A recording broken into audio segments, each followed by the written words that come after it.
Welcome to session 3 of lesson Flying High. We have learned different parts of the bird, how they are classified based on the food habits, movement, and environment in which the bird lives. Let's do the exercises in the textbook. Which of the birds mentioned in the lesson have you seen? Write their names. I have seen crow, pigeon and sparrow around my house. Sometimes, in the evening, I have seen even vultures flying high in the sky. I have seen peacock, owl, parrot, and eagle in the zoo.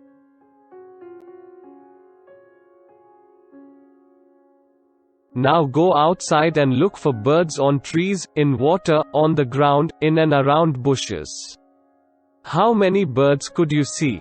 In the table write the names of birds and the place where you saw them. Wow, it was a wonderful experience to go out and look for the birds.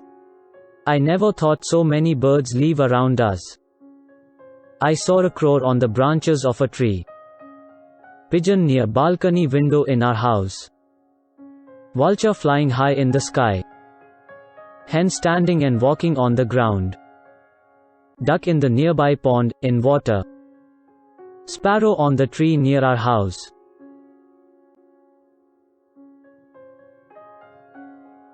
Given below are pictures of beaks of birds. Look at them carefully. Identify the birds and write their names. First one is a parrot. Its beak is suitable for eating fruits and nuts. Parrots are fond of chilies. Second one is a common crow. Its beak is suitable to tear flesh and eat meat. Next one is peacock. Their beaks are suited for eating small plants, insects, and small animals.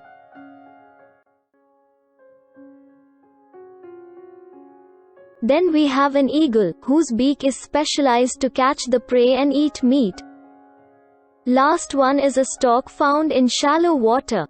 Their beaks are straight and long, allowing them to hunt for small insects and animals in shallow water. In the blank space I am drawing hummingbird, which has a long straw-like beak to suck the honey from the flowers. Well done. Beaks have adopted to support type of food eaten by the bird.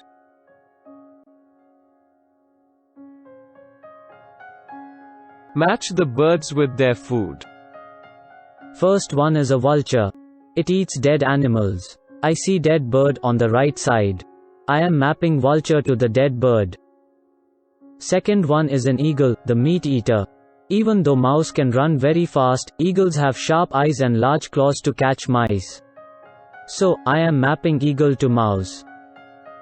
Third one is a woodpecker. It opens holes in the wood in search of insects. I am mapping woodpecker to insects at the bottom. Fourth one is a parrot, and we know parrots love to eat chilies. Let me draw a line from parrot to the chilies at the top right corner. Last one is a pigeon, and we know how it comes in search of grains to our house balcony. Let me draw a line from pigeon to the grains. Fantastic. Different birds adopt to different kinds of food based on their environment.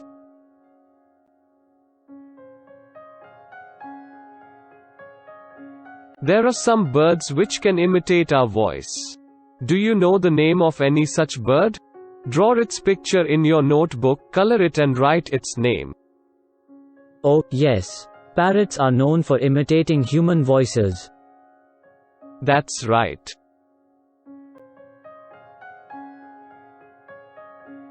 Go outside and watch how birds walk and move their necks. Copy their neck movements too. See how funny the movement of owl, pigeon and flamingos are.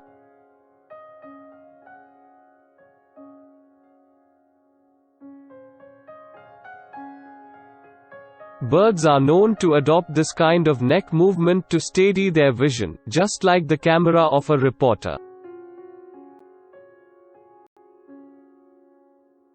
Imitate the sounds made by following birds. Crow.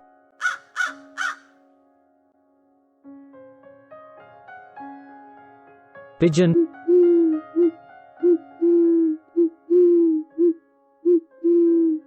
Sparrow.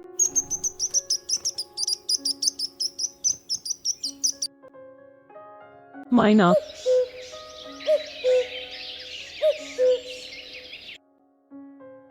Parrot.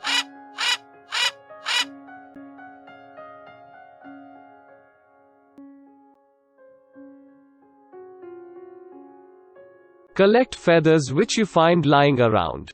Study their shape, size, color and discuss about it.